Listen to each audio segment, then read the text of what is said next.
Right, these are the lures that we're going to be using to do these tests with. Colours may vary from time to time, but they will stay the same weight throughout the tests. So from left to right, we've got a 24 gram paddle tail, we've got a 17 gram chatterbait, we've got an 11 to 12 centimetre jerkbait weighing in at 13 gram, we've got 9 gram spin tails, we've got an 8 gram popper, we've got 2 6 gram jerk baits, and down the bottom is a 4 gram paddle tail. That's what we're going to be using for all of these rod tests. Right then folks, we are going to make a start with this rod and reel setup, mostly because it's not a 100% Temu purchase. It's a 50% Temu purchase, that being the rod, and a 50% eBay purchase, the reel. It's an Exbert YN300 reel, and all the details will be on the bottom about line capacity and all of that. And we're on a Fiasst 2.1 meter 8 to 25 gram, I'd say medium to light casting rod. Again, details on the rod will be below in the description. Like it mentioned in the intro, we'll be using the same lures for everything. So we're starting off with the 24 gram paddle tail. I think this is a Xander Pro. Yeah. And first thing to note about the reel was the line lay. Try as I might, when I spooled it up, I couldn't get it to go flat. Hopefully the GoPro's picking that up for you.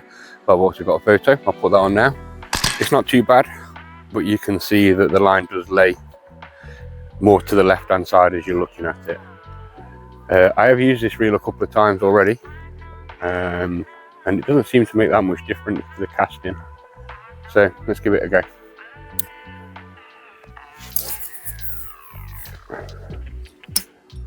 With 20 meters, 25 meters there.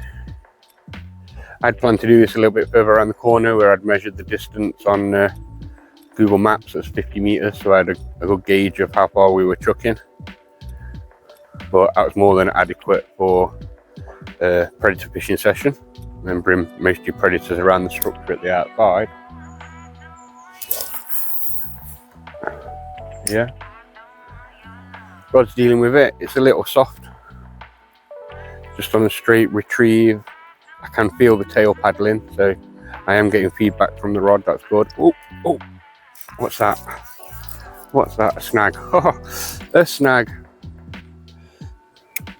So remembering now folks, that if we were to catch a fish on any of these tests, it's a bonus. That's not going to affect the scoring. I've come to a nice open spot where I can do some casting, not necessarily got any fish in it. But no, it seems to be dealing with that 24 gram paddle tail quite nicely. Put one more over there.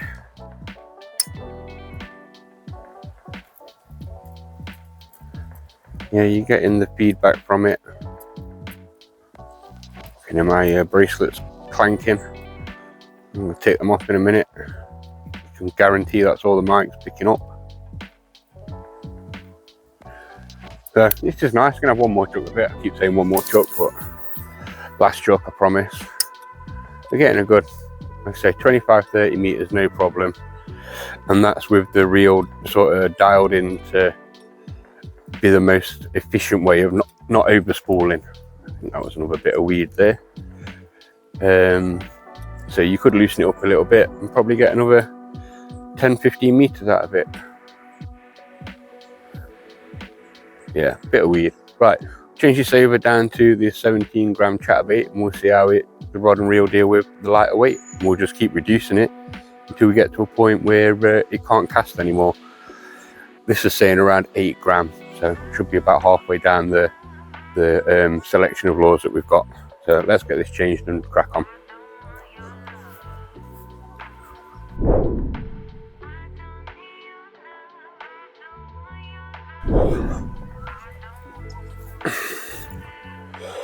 Right, so we're back with the 17.5 gram chatterbait. First thing to do again, make sure it's dialed in. So it could do loosening off just a touch. So don't think of her dialing stuff in as a ball ache, folks. once you sort of dramatically reduce the weight of a lure on this setup, you've got to do this again to prevent yourself over spooling. So having to do it just means that the reel is very sensitive. Cast that nicely, going about the same distance, about 25-30 meters. Oh, that feels nice. I can feel that vibrating. It's got a much more positive profile in the water, so you would get more feedback on it. And yeah, that's coming right back up the rod.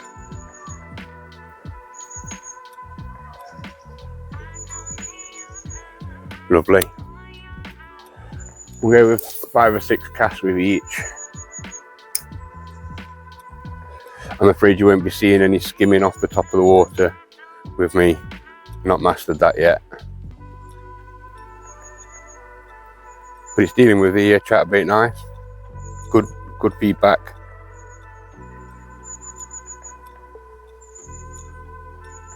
Yeah, good feedback. Went out over there.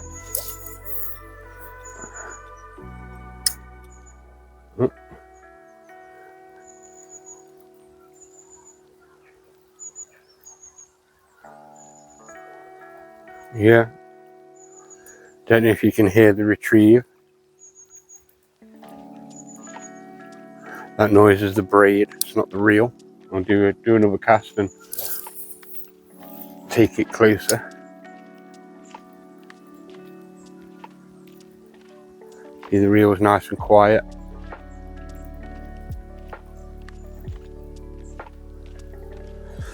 It does give that like laser gun noise when you cast out.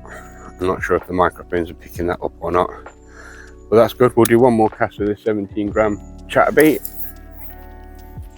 and then we'll drop the weight down to 13. I think it's 13 gram for jerkbait. I have a feeling that this rod might be a little bit soft for the jerkbait. Well, for my personal preference for jerkbait anyway.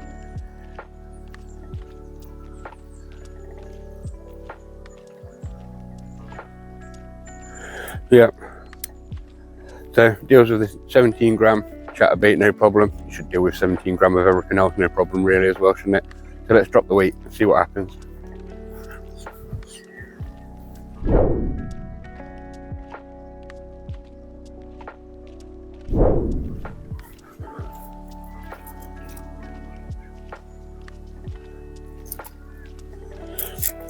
Right,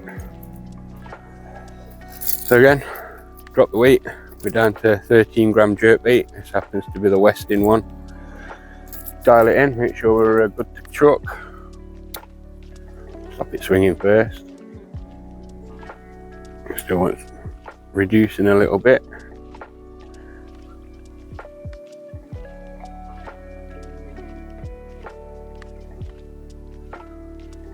That'll do me there, thank you very much.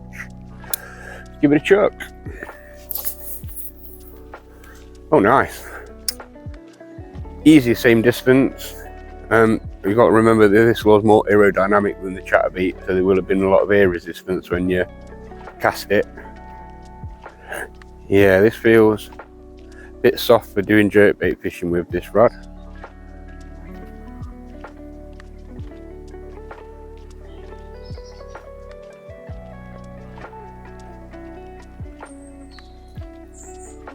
Let's go for a straight off the reel.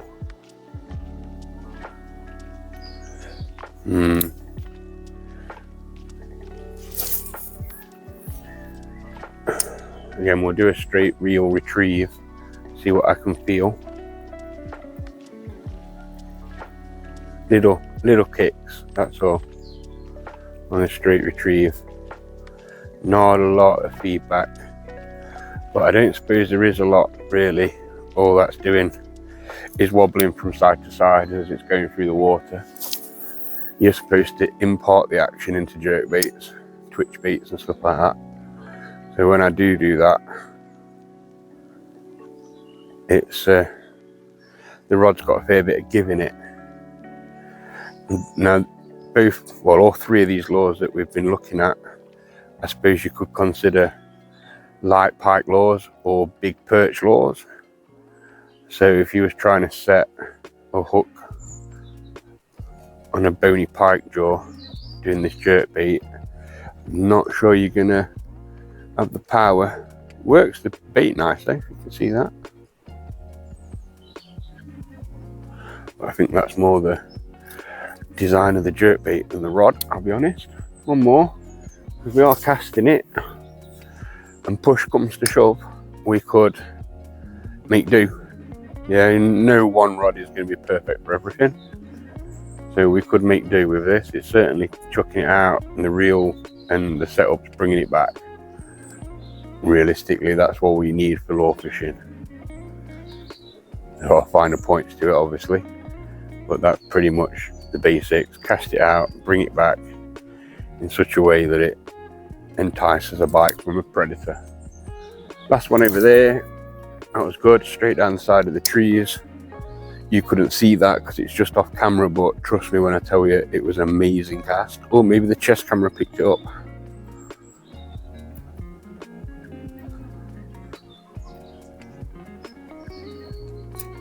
Oh, I think I hit a snag then.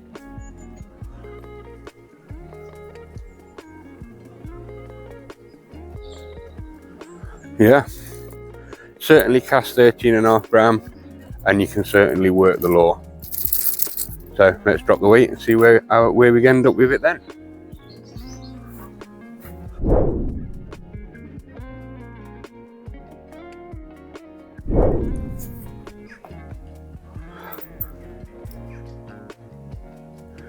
Right, back with our little 9 gram spin tail.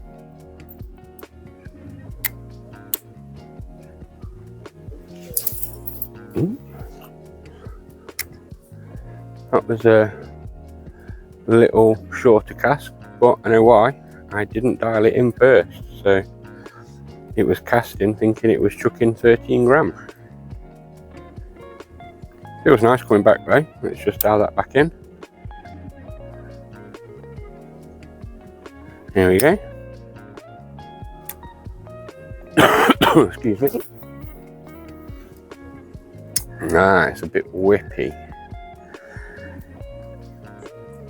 Feels nice coming back though. You can definitely feel that spin tail working.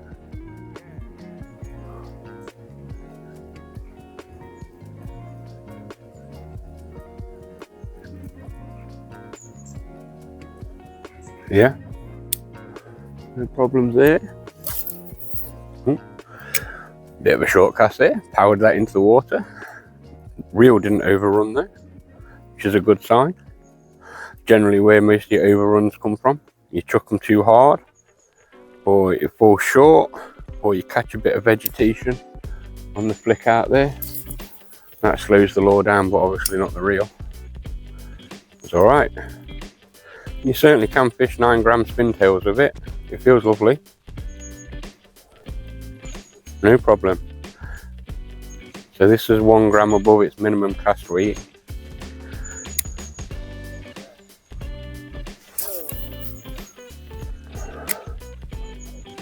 Let's just see how it deals with stuff. You drop down the weights.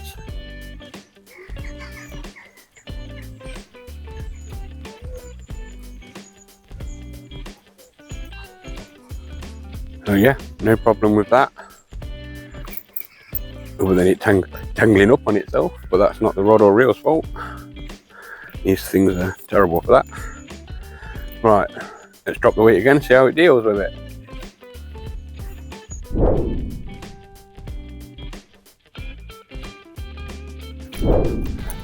Right, so now we're on the 8 gram popper, and I know it's not a massive weight reduction, but the way these things work means that sometimes a soft rod like this ain't going to be great for it, because this is going to sit on the top and splutter and splurt on top of the water, so it's going to have a lot of water resistance hitting the conical sort of nose shape of that. And I think what's going to happen with this rod is it's going to absorb a lot of that, and it's not going to move it very well. But it cast it, no problem. Didn't think I really needed to dial it in after a 1 gram reduction. That works out all right actually. I stand corrected. Point the chest cam at it so you can see it working.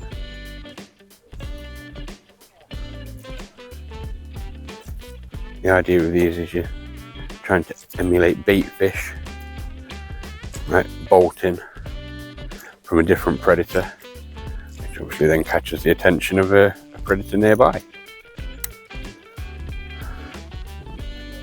Turn that down a bit and get a little further with it.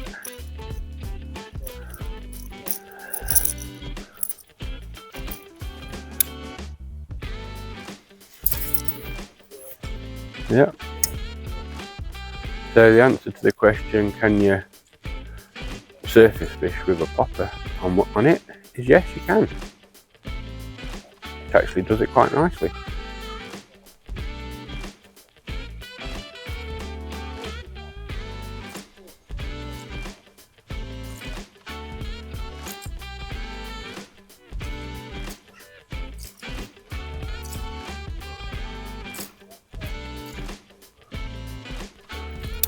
Wrote down the margins.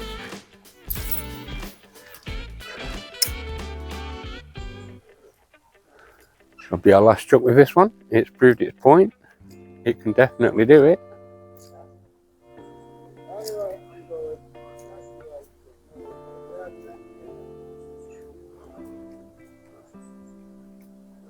Oh, wrapped up on itself. But yes, it can definitely do it. Nothing ruins a trace quicker than fishing with a popper, I'll tell you that for nothing. Gone all curly.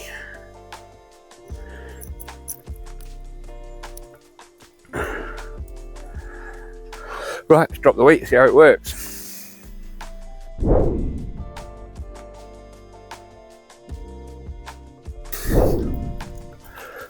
Right, here we are back with the 6 gram jerkbait gravity twitch.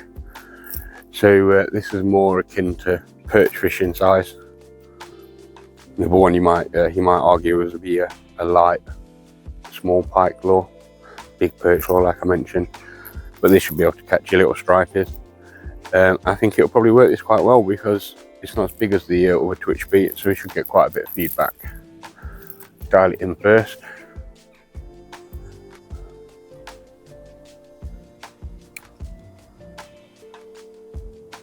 Yeah, that's fine. It's only a 2 gram reduction. However, it is 2 gram under this rod's minimum cast recommended weight. So it is only a recommendation, obviously. It seems to twitch okay. I'll get it in and do a straight off the reel retrieve, see what we can feel.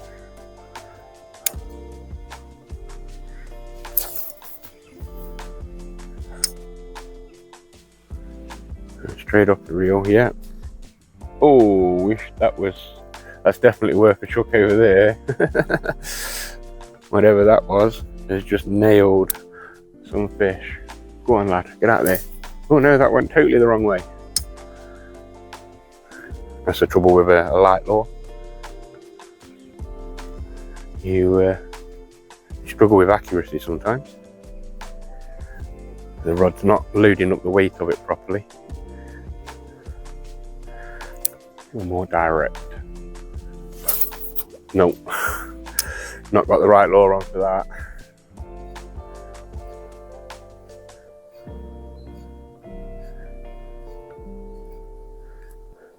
Still, it casts it, kind of. Again, oh there we go, a bit better. It's one of those ones that you can make do with. Not perfect for, but you can make do with it.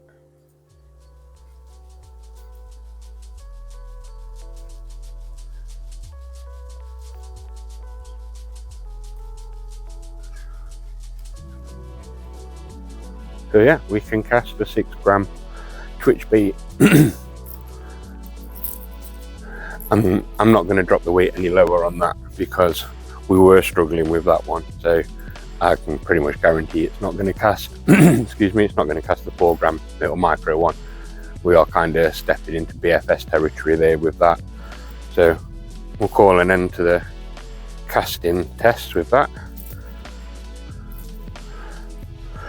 Have a quick look at it aesthetically. And it starts off well. Got some nice patterning on the lower section. The pistol grip is plastic, and in honesty, when you feel plastic folks, you can tell whether it feels like a cheap plastic or whether it's like an ABS plastic. This feels a little bit cheap. That's metal, and that's metal as well. So the real seat's metal onto a plastic housing, and we've still got the lower part of the blank. What I don't like about this lot is it just goes straight into a black blank at the top. A nice bit of patterning, and then just bosh. It looks like you've got the end of somebody else's rod on it. No detailing around the eyes. Extra bit of cloth, and you can actually see the metalwork coming through on there. Look, all the way up. That's the same. Just see the eyes sticking through. So there's doesn't look like there's been enough cotton put on there. There's no metal coming through. The varnish is covering it. There's no sharp bits or anything like that. But this rod was like £9 something. So what do you expect? Can you fish with it? Yeah, you can fish with it. Is it the prettiest thing in the world? No, it's not. But you don't need to be pretty to catch fish, does it? Onto the reel, the Exbert YN300. Again, it does its job. That feels like Chinese mystery metal. That's plastic. That's again Chinese mystery metal, plastic clip there and metal there. So you're getting mostly metal reel. I think this was about £16, so that's not bad. 9 settings on your air brakes or your magnetic brakes. I bet this is magnetic because air brakes are expensive. 18 plus 1 ball bearings. Not bad at all, really. If the double thumbs up on the bank is top score, I'll give this one. You can do what it says on the tin with it. You could buy it your kids, take them for a day's fishing with it, and if they don't like it, you've not spent a fortune. So, value for money, yeah, I think it's got good value for money, and it's not hideous to look at, so you could go out with your mates and not get ridiculed as well. So, hope you found that helpful. Again, that's the Fiasst 2.1 meter 8 to 25 gram lure rod. Unfortunately, they don't have a model name on them, so you just have to work off of that and the links that I put at the bottom. And the Exbert YN300 baitcaster reel. Thanks very much, folks. See you in the next one. If you call